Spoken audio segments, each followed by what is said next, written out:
Der Tod gehört zum Leben und wir werden alle damit konfrontiert. Früher oder später. Vor ein paar Monaten habe ich Sebastian Bernauer, einen jungen Bestatter, kennengelernt. Ich habe ihn gleich gefragt, ob ich ein Porträt über ihn und über seinen Beruf als Bestatter machen darf. Er hat zugesagt und so kam diese Fotodoku zustande. Warum mache ich das? Ich finde, gerade mit der Schwarz-Weiß-Fotografie kann man Themen eingehen, die einem wichtig sind. Oder von Menschen, Orten und Erfahrungen erzählen, die einfach unseren Horizont erweitern. Der Tod ist, glaube ich, ein Thema, das viele von uns beschäftigt. Und ich danke Sebastian, dass er sich auf das Projekt eingelassen hat. Dass ich ein langes Interviewgespräch mit ihm machen konnte und für den Einblick in sein berufliches Leben. Für mich war die Begegnung mit Sebastian auf jeden Fall eine Bereicherung. Ich hoffe, dass dieses Video auch für euch ein paar gute Inputs gibt. Heute vielleicht nicht im fotografischen Sinne, aber ein paar gute Anregungen für das Leben gibt.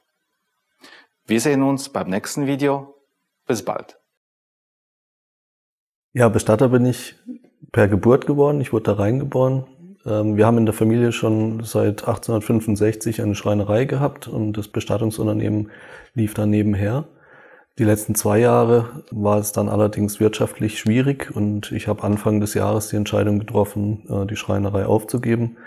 Bin dann aufgrund der Situation, aber auch natürlich, weil es für mich eine Lösung war, wo ich meine Leidenschaft einbringen konnte, meine innere Einstellung umsetzen konnte, einen schönen Beruf wahrzunehmen, Bestatter geworden. Der Beruf an sich bringt für mich entsprechend eine sehr leidenschaftliche Aufgabe mit sich, nämlich die Menschen auch im Tod so zu begleiten, als wären die noch präsent. Für mich ist ein Verstorbener keine leere Hülle. Wird weiter behandelt, wie andere eine Person pflegen würden. Das ist mir ganz wichtig. Also Berührungsängste mit Verstorbenen sind eigentlich immer irgendwie unterschwellig vorhanden. Wobei man dann auch schon lernt, es zu beherrschen oder damit umzugehen. Es gibt natürlich schon Situationen nach Unfall beispielsweise, wo man zum Ort kommt und nicht weiß, was einen erwartet oder nicht im Detail und auch die Reaktion dann erstmal nicht kennt. Also ganz abgebrüht ist man, glaube ich, nie oder sollte man nie sein, weil man sonst eben das Menschliche verliert und wiederum den eigentlichen Umgang mit den Angehörigen und dem Verstorbenen zu mechanisch abwickelt. Also diese Empathie, die man da hat, die muss schon auch immer präsent sein und beeinflusst aber auch irgendwo den Antrieb, den man dann hat. Also ein Verstorbener, der durch Unfall oder unschöne Situation sein Leben verloren hat, den versucht man schon auch dann eben wieder extra liebevoll zu behandeln, um dem quasi wieder eine Wiedergutmachung zukommen zu lassen. Das Größte steht allerdings noch bevor, weil es ist im Endeffekt vorprogrammiert, dass irgendwann Kinder kommen werden und davor habe ich dann doch Heidenangst oder Respekt. Durch den täglichen Umgang mit dem Tod ist es schon so, dass man Menschen anders sieht und wahrnimmt und eine entsprechende Wertschätzung auch aufbaut, weil man natürlich weiß, dass jeder im Leben seinen Rucksack mit Ereignissen und Erlebnissen mit sich trägt, die einen prägen, aber am Ende des Lebens sind alle gleich.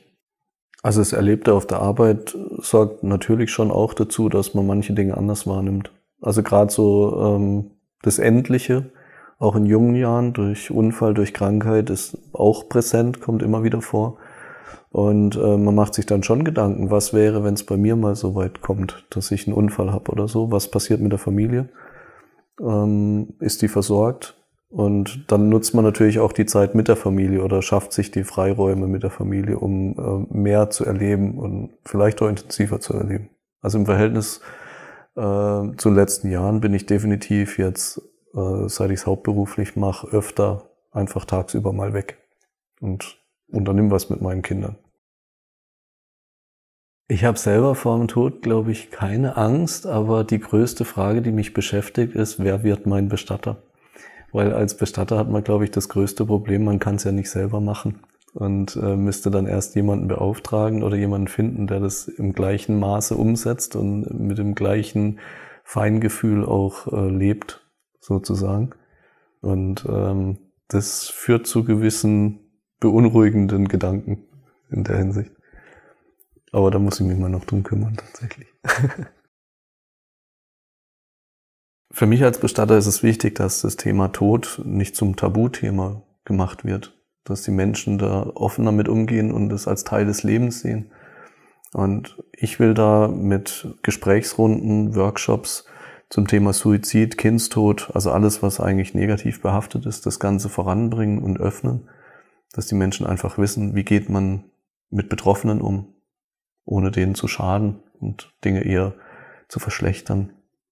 Das ist mir wichtig, da will ich ansetzen und das Ganze verbessern.